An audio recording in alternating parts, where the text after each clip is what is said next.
You think being the child of Chuck Norris means a life of glory and spotlight? Think again.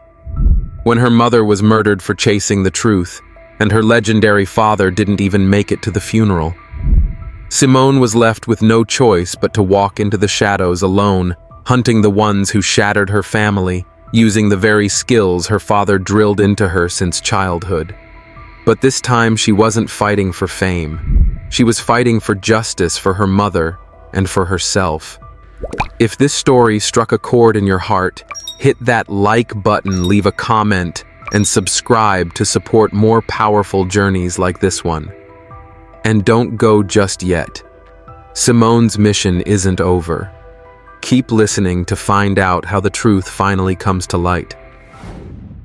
The rain had been coming down for hours, not in sheets, but a steady, miserable patter that felt like it was trying to peel away the very will to keep driving. Simone Norris adjusted the grip on the wheel of her 18-wheeler, her fingers stiff from the cold. The headlights cut through the blackness like dull knives, catching the reflection of slick asphalt and the occasional sad-eyed animal darting off into the brush. It was almost midnight on Route BR-16, somewhere between Sao Paulo and Rio. Not a soul in sight. No humming engines. No idle chatter on the CB. Just her, the road, and the weight of silence that always seemed heavier when she thought of him, Chuck Norris. Her jaw clenched. The name itself, the legend of it, was enough to rile something deep in her gut.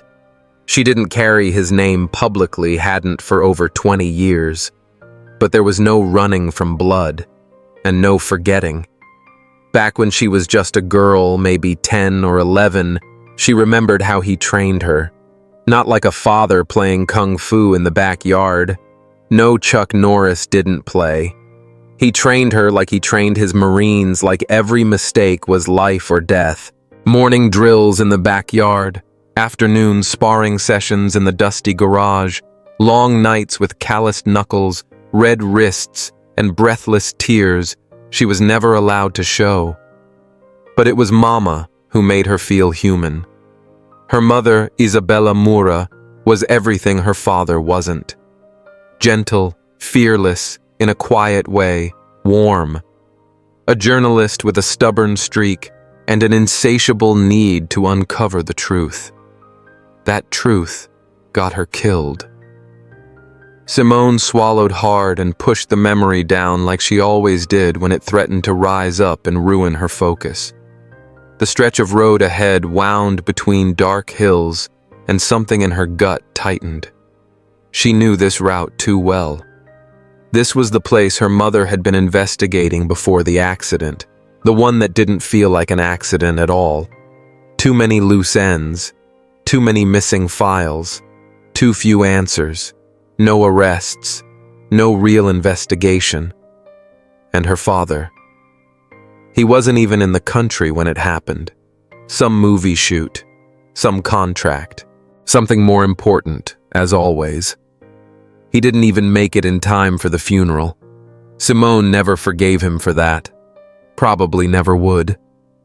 She rolled her shoulders back, the tension sitting in them like cinder blocks. The trailer behind her was full of electronics, flat screens, tablets, and phones. High-value cargo, easy bait. The kind of load the local vultures couldn't resist, which was exactly what she wanted.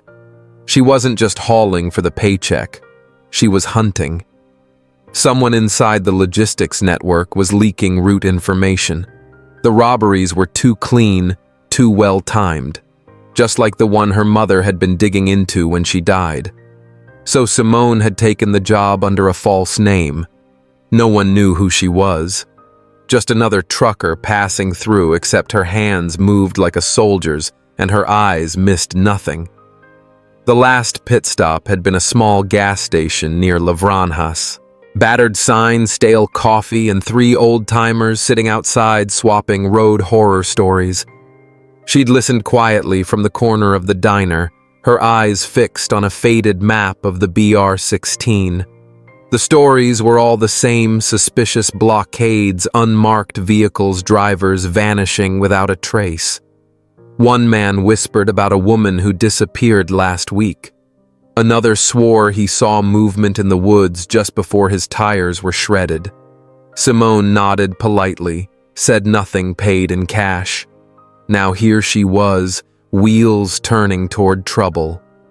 A glint of something caught her eye. Up ahead in the darkness, shadows, too big for animals.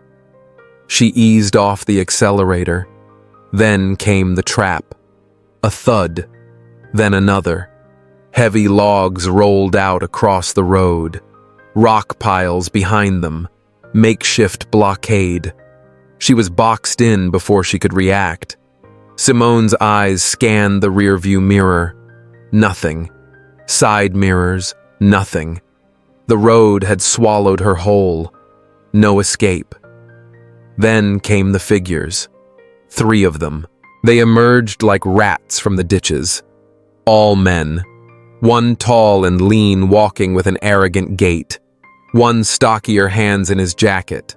The third, younger, nervous, still carrying that jittery bounce in his knees like someone on their first job.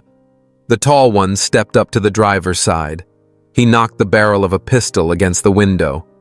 Out. Now. Don't make this harder than it has to be. Simone didn't flinch. She reached for the ignition and turned it off with a calmness that made even her second guess the wisdom of what she was about to do. In that silence, she spoke quiet, flat. You boys picked the wrong damn truck. The stocky one smirked. Listen to her. Real tough, huh? The young one kept looking over his shoulder like he expected someone to come save them. Simone saw it. Inexperience. Fear. He wouldn't last if this got ugly. She slowly opened the door, stepped down into the rain. It hit her hard and cold, sharp like needles against her face. The kind of rain that soaked through everything: jacket, socks, skin, and left you shivering deep in the bones. But Simone moved like it didn't bother her. Every step was measured, quiet, purposeful. Carlos, the tall one, clearly the leader, took a step forward, gun still hanging loose in one hand. Robson, thicker and more aggressive looking, started to circle to her right, flanking her without much subtlety. The kid Marcelo stayed near the back, fidgeting with a shaky hand in his hoodie pocket. Well, look at that, Carlos said, eyeing her up and down with a smirk. Didn't expect the driver of this beast to be a pretty little thing. You work out, sweetheart. Simone didn't answer. She just stood there, hands open, breathing slow. Her eyes, though those, told a different story. Robson chuckled, licking his lips. Got curves like that, you should be modeling, not hauling TVs. The comment hit like a stone in still water, small splash, deep ripples. She gave a little nervous smile and took half a step back, lowering her eyes like she was scared. It was an act, but she played it well. I just want to get home, she said, voice soft and slightly shaky. Please, take the truck. I won't tell nobody. Carlos grinned, moving in closer. The gun dipped toward the ground. He figured this would be easy, another frightened woman on a dark road, no witnesses, no trouble. Simone's heart slowed. Her breath evened out. In the middle of fear, she found that old center again, quiet, grounded, steady. She could still hear her father's voice in the back of her head, rough and steady like a gravel road. Don't move till you've seen the whites of their eyes. Don't strike until they forget you can. Carlos stepped right in front of her, close enough that she could smell the sour stink of beer and sweat on him. He reached a hand out toward her coat, probably for the keys, maybe for something worse. She let him, just for a second, and then she moved. Her right foot pivoted hard, grounding into the gravel. Her hand snapped up, grabbed the barrel of the pistol, and twisted hard. Bone cracked. Carlos screamed and the gun hit the ground. Before his other hand could reach her, she drove her elbow straight into his throat. He collapsed like a bag of wet laundry. The other two froze. Robson was the first to react, charging at her like a bull. Simone sidestepped, grabbed the back of his coat, and used his momentum to send him crashing headfirst into the side of the trailer. The metal rang out like a bell. He groaned, dazed. Marcelo pulled a pocket knife, not even a real weapon, and lunged, shouting something that sounded like pure panic. Simone ducked low, turned her hips, and sent a front kick into his thigh that dropped him to his knees. She followed up with a short, controlled chop to the side of his neck. He fell flat, wheezing. 3 men. 7 seconds. No wasted motion. The rain kept falling, washing over the scene like it was trying to clean up what had just happened. Simone stood still in the middle of it all, breathing steady, her clothes soaked and clinging to her skin. Her heart was pounding, not from fear, but from memory. She looked down at her hands. "Guess all that crap you taught me did mean something after all," she muttered under her breath. Chuck Norris hadn't been an easy man, but the training, the discipline, the hours she'd hated him for it had prepared her for this exact moment. Marcelo whimpered on the ground, his hands covering his face. Carlos was coughing and wheezing in the mud. Robson was still stunned, one hand pressed to the bloody gash on his forehead. Simone stepped toward Carlos and squatted down in front of him. "Who gave you my route?" she asked, calm as a Sunday morning. He shook his head. "I don't know her name. I swear." "Her... No, I mean the guy who called... Dino something. Said the load was high value, said it'd be a soft hit. Said, just scare the driver, don't kill nobody. And you thought you'd flirt your way into my cab." Carlos coughed. "Wasn't personal." "No," Simone said. "But it is now." She stood and looked around. The 3 men weren't professional thieves. They were desperate. Recruited cheap, sent to hit soft targets. That meant someone behind them knew what was in her trailer and when it'd be on this road. That wasn't luck. That was inside information. She turned her attention back to Robson. "You work with Dinho before..." He spit blood into the dirt. "Couple times. Doesn't like getting his hands dirty. Sits in some office over in Garulis. He's got contacts. People on the inside. Transcarga." He looked away. "I'll take that as a yes." Simone walked back to the truck, opened the side panel, and pulled out a coil of rope and zip ties. In under 5 minutes, she had the 3 of them sitting against a tree, hands bound, still wet and shivering. She checked their phones. One had a call history with the same number labeled only as D. She copied it into hers. Back inside the cab, she sat down heavily, water dripping from her hair onto the steering wheel. For a long minute, she just sat staring at the windshield, the wipers scraping slow arcs against the rain. Her mind went back to Mama. Her mother's death hadn't made sense then. Still didn't. She'd been chasing a lead, something about corruption in the trucking logistics chain. She'd told Simone about it on a call a week before the accident. There'd been fear in her voice, but also that stubborn fire that never let her back down. Simone had told her to walk away. Mama hadn't listened. And now Simone was here retracing her mother's last steps, facing the same men, the same silence. She looked out the side mirror at the 3 tied men. Carlos looked angry. Robson was quiet. Marcelo looked like he wanted to disappear. She grabbed a flashlight and stepped back out into the storm. "All right," she said, crouching down. "You want to avoid prison, you help me. All 3 of you. You tell me who Dino works with. You help me get to the bottom of this. or I hand you over no questions asked." "You serious?" Robson asked, squinting at her through the rain. "You think I did all that just for the thrill?" She stood. "Make no mistake, I'm not doing this out of kindness. I want names, I want places, and I want them fast." Carlos muttered something under his breath. The rain had let up some by the time Simone pulled into the dimly lit rest stop near Aruja.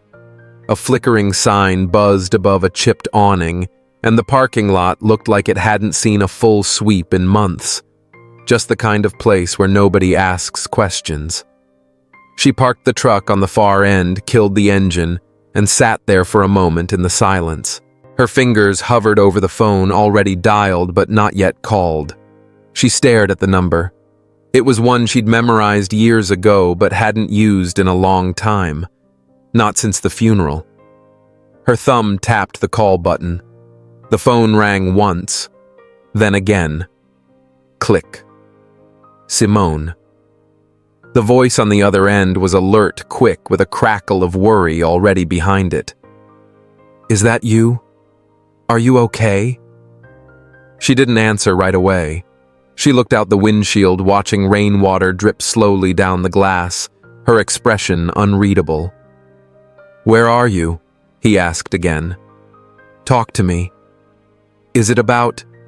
I didn't call to talk?" Simone cut in her voice, dry, firm. "I called to say this. I'm about to do something. Something big. And I want you to know." Chuck Norris went quiet on the other end, but she could hear his breath low and heavy. "I've been following Mama's old trail," Simone continued. "The same one you didn't have time for. The one that got her killed." There was a pause longer this time. "I didn't know it was that serious," he said finally, almost in a whisper. "No," she snapped. "You didn't want to know. You weren't there. You let her chase down monsters while you were out kicking pretend ones on camera. So don't start now with the regret." Chuck exhaled slowly. "What are you into, Simone?" She looked down at her lap, jaw tightening. "I'm gonna bring it down. The whole damn chain. And I don't need your approval. I just figured since you missed her death, you might want to at least be alive when I finish what she started." "I want to help," he said, and there was no hesitation this time. "Let me come down. I can be there in... You," Simone scoffed. "You gonna do what direct the takedown like it's a scene from a movie?"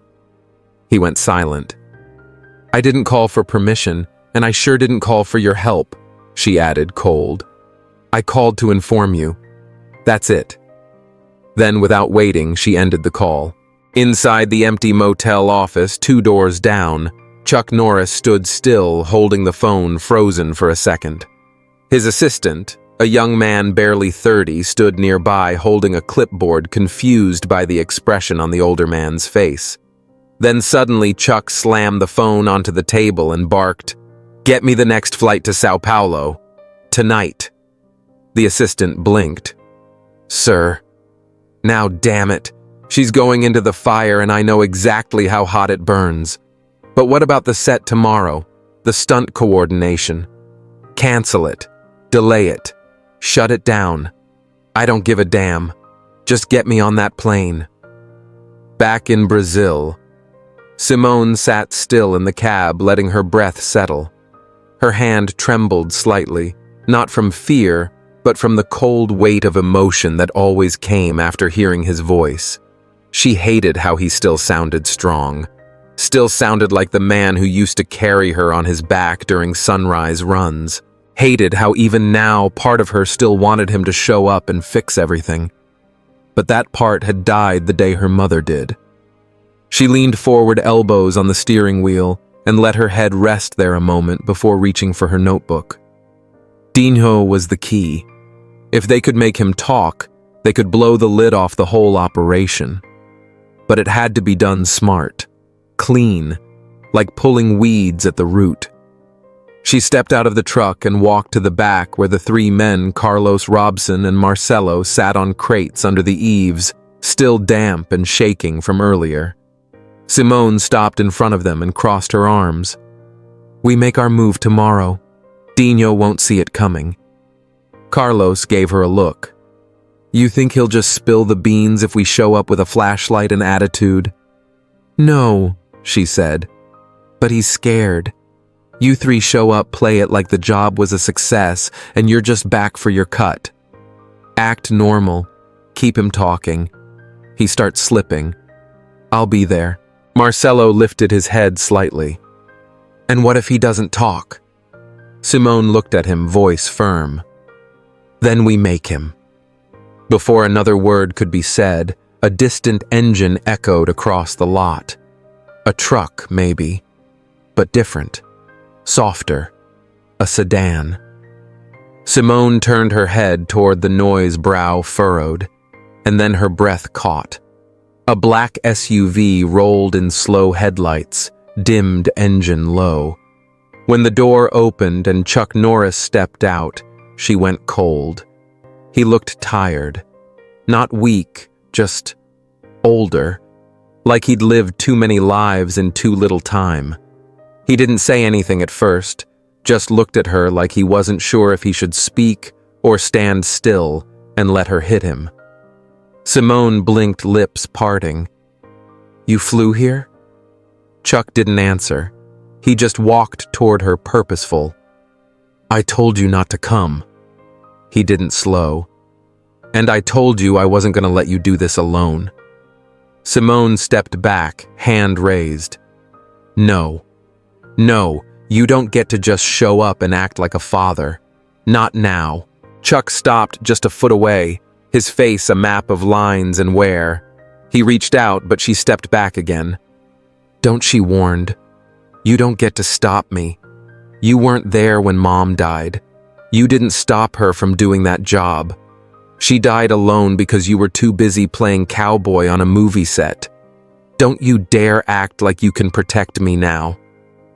Chuck's face twitched, something deep behind his eyes breaking loose. "I didn't let her go," he said quietly. "I didn't want her to take that job. No man wants his wife chasing down killers with a notepad and a camera. But it was her passion, Simone. It made her feel alive. You should have seen her face when that first article got published. Her eyes lit up like the whole world finally made sense. How was I supposed to take that away from her?" Simone looked away, throat tight, eyes starting to sting. She believed in something. Chuck continued. "And yeah, I was scared. I begged her to stop, but she wouldn't. And His voice cracked just for a second. "I didn't know it would end like that," he said, barely above a whisper. "I didn't know I'd be flying home to bury her. I didn't know I'd miss my own wife's funeral. And I'll carry that for the rest of my life." There was silence, only the soft pad of water dripping from the roof. "I'm sorry," Simone Chuck finally said. "I'm sorry I wasn't there for her. And I'm sorry I wasn't there for you." Her arms dropped to her sides, breath caught in her chest. She swallowed hard.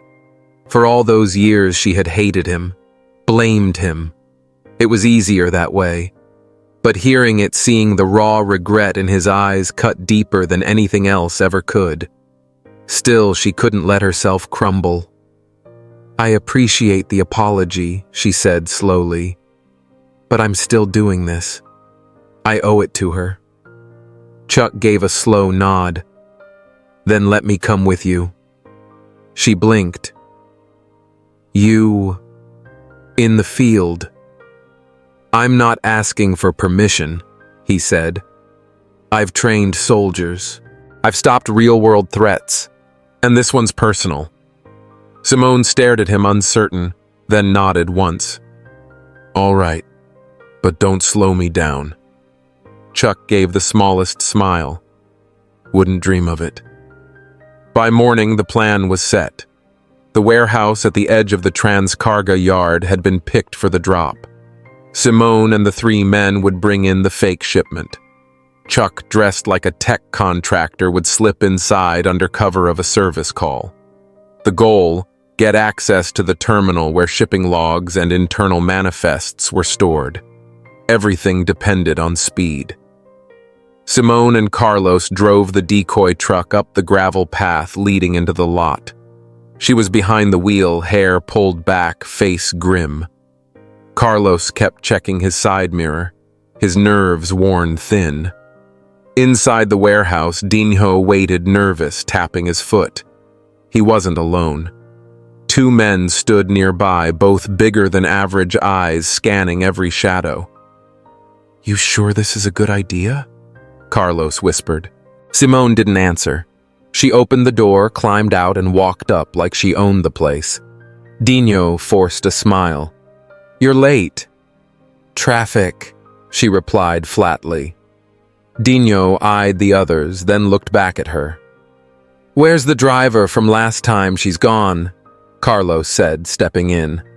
"Wasn't reliable." That seemed to settle Dinho, but Simone saw the flicker of doubt in his eyes. He was close to cracking. Across the lot, Chuck stepped into the office building, a toolbox in hand, badge clipped to his collar. "Service check," he told the guard, who barely looked up. Once inside, Chuck moved quick, found the server, plugged in a thumb drive, started copying files. Back in the warehouse, Dinho leaned closer to Simone. "Something's off," he muttered. "Too many eyes lately. We might need to move the schedule." "What schedule?" she asked. "Next run," he said. "Electronics, 2 pallets. We've got people on the inside lining up another accident." She smiled. "Just barely." "Names," she said. Dinho hesitated. "Now." Before he could speak, one of the men by the door shouted, "We've got a breach." The lights flickered. Chaos broke out. Simone moved like lightning, ducked a punch, landed a hard elbow to the ribs of the nearest man, turned, swept the second off his feet. Carlos and Robson jumped in, helping her hold the others down. In the office, Chuck found himself face to face with a man bigger than most linemen, fists clenched. "Who the hell are you?" the man snarled. Chuck didn't answer. He just dropped the toolbox and shifted his weight. The fight was fast, brutal. 2 men, one past his prime, one in his peak. But skill mattered more than age. Chuck ducked a right hook, landed a knee to the gut, followed it with a roundhouse kick that sent the man flying into a desk. Simone burst into the office a moment later. "You good?" Chuck wiped blood from his lip and nodded. "Still got it." They looked at each other, something unspoken passing between them. "I didn't protect her," Chuck said, voice steady. "But I'll stand with you. Every step." Simone looked back at him. "I never needed protection," she said. "Just needed you to believe in me." "I do," he said, and this time she believed it. The warehouse smelled like oil, sweat, and gunpowder, the kind of place where shady deals got made and justice usually didn't show up until it was too late. But today, things were different. This time, the reckoning had come right on time, delivered in person by a woman who'd had enough, and a father trying to make things right before it was too late. Simone stood near the loading dock, wind picking up around her as sirens wailed in the distance. She could hear shouting across the yard, police barking orders, suspects being shoved face first onto the concrete, the clink of metal cuffs locking into place. For a moment, she just watched it all unfold. She wasn't smiling. She wasn't proud. But there was a quiet weight lifting from her chest like a storm had passed and left the air clean behind it.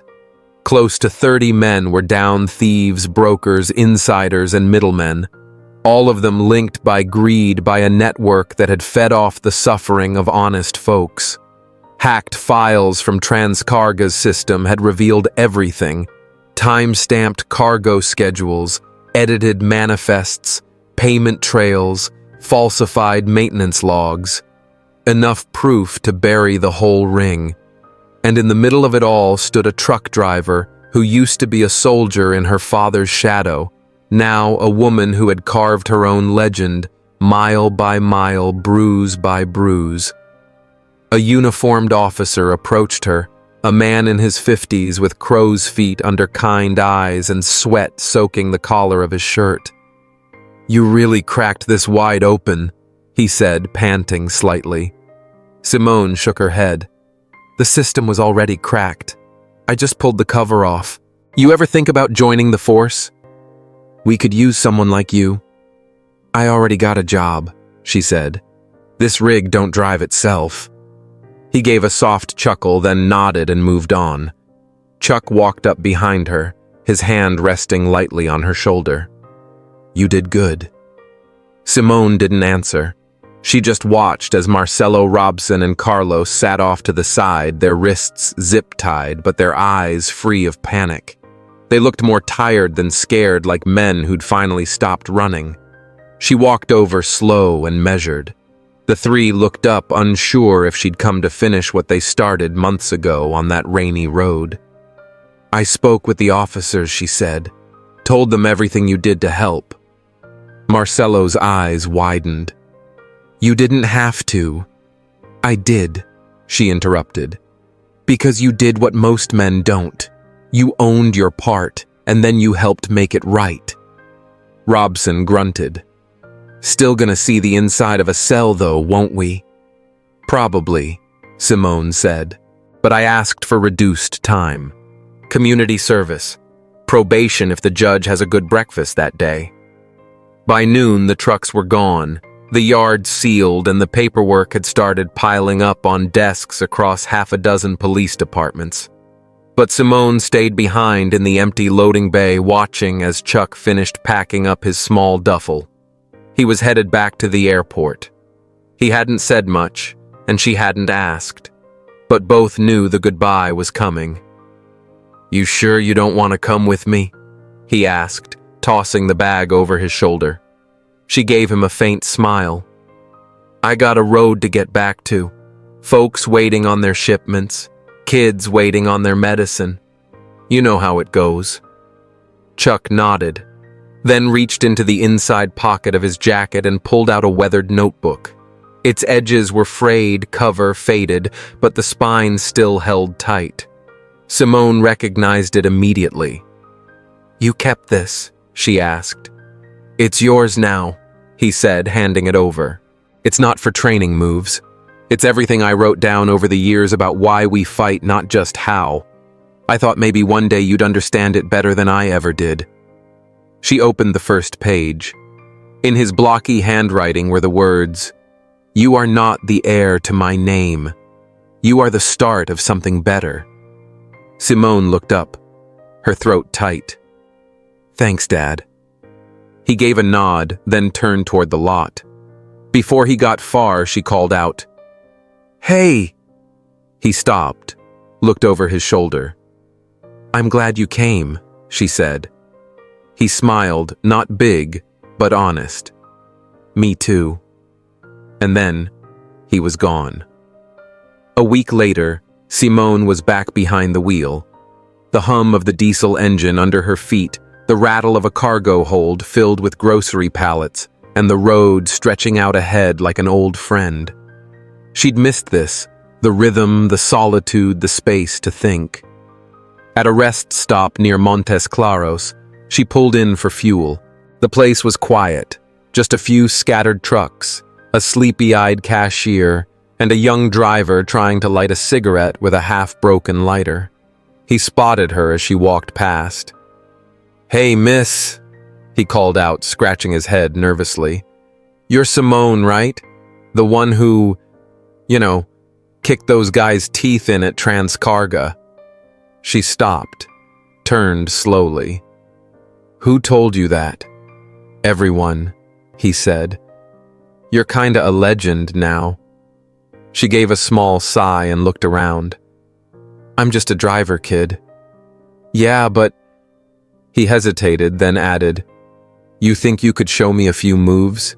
Something to keep me from ending up in a ditch if I run into trouble?" Simone studied him for a moment. Skinny, nervous, probably new to the job. The kind who kept pepper spray under the seat and didn't sleep well in the cab at night. "You ever heard of karate?" she asked. "Just in movies." She smiled just a little. "Then here's your first lesson. Don't swing first, swing last. Only when you know it'll end the trouble." He nodded slowly, eyes wide. She showed him how to keep his feet planted, how to shift his weight, how to breathe slow when fear starts climbing into your chest.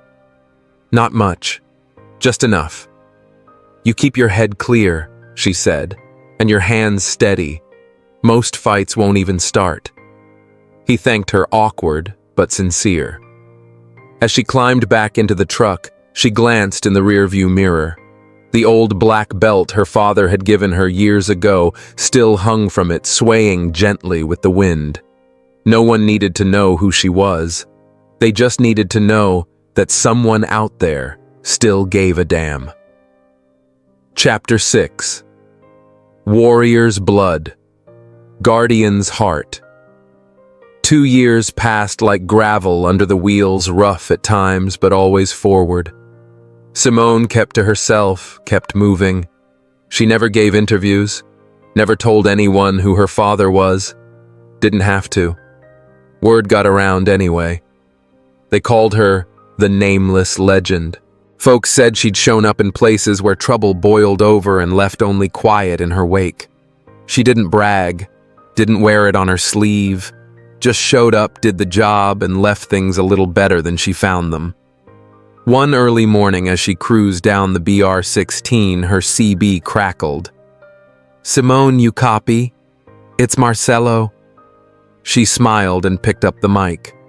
Still breathing. "Huh. Barely. I'm neck-deep in student applications. Took a job running the vocational training garage in Rio. You should see these kids, half of them never touched a wrench, but they've got fire."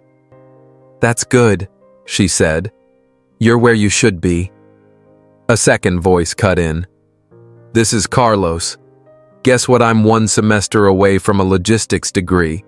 Gonna make sure no one runs a stolen load again without me sniffing it out." Simone chuckled. "About time you use that nose for something useful." Then came a softer voice. "Robson here. Just wanted to say, we had a baby girl last week. Named her Issa." Simone went still for a moment, then said, "She's lucky to have a dad who's figured things out." The radio went quiet for a long breath. Then Marcelo said, "None of us would be here if it weren't for you. Just thought you should know." She didn't answer, just smiled and kept driving. Back in Texas, in a quiet corner of an old ranch, Chuck Norris sat on a wooden porch swing, coffee in hand. A newspaper lay open beside him, headline reading, "Unidentified driver foils, smuggling ring in Rio." Again. He stared at the article a while, then reached for a framed photo beside him. Simone Younger standing barefoot on a beach, holding her black belt like it was a trophy. "She's better than me," he muttered to himself. A soft wind rustled the trees, and he just sat there listening. Back on the road, Simone pulled into a dusty rest stop just past Belo Horizonte. She climbed down, stretched, then made her way to the shaded lot where a few young drivers were gathered, chatting nervously. She recognized the look, newbies. One girl couldn't have been more than 20. "You looking for someone to teach you how not to get pushed around?" Simone asked. They nodded. She set her coffee on the hood of the truck. "All right then," she said. Lesson 1. Strength ain't what you show. It's what you hold back until it matters. Later, as the sun dipped behind the trees and the lot emptied out, Simone sat in the cab of her truck. The black belt still swung gently from the mirror. She wasn't out to make a name. She was out to make a difference, and the road still had a long way to go. Hey friends, before we wrap up this story, I just want to take a moment and talk heart to heart with you. Writing this one hit different. It wasn't just about kicks and punches or action scenes. It was about pain legacy healing and what we choose to do with the wounds life leaves behind. Simone's journey wasn't about revenge. Not really. It was about closure and turning grief into something powerful, something protective. To me, the most meaningful part wasn't when she took down the bad guys, but when she forgave. When she looked her father in the eye after carrying years of anger and hurt and chose to work with him, not against him. That's growth. That's strength. And those 3 guys she fought in the rain, yeah, they started out as enemies, but they ended up changing their lives, not because she broke their bones, but because she gave them a choice to be better. That right there is the human side of justice. That's what makes this story real for me. Sometimes justice doesn't need to be loud. It just needs to be steady. Simone didn't need to prove she was Chuck Norris's daughter. She proved she was someone who stood for something. So now I want to hear from you. What part of Simone's story stuck with you the most? Was it the action, the father-daughter bond, or that quiet moment when she helped a young trucker learn to stand tall? Drop your thoughts in the comments. Let's talk about it. Because honestly, stories like these hit harder when we share what they mean to us. Thanks for riding along with me. See you in the next one.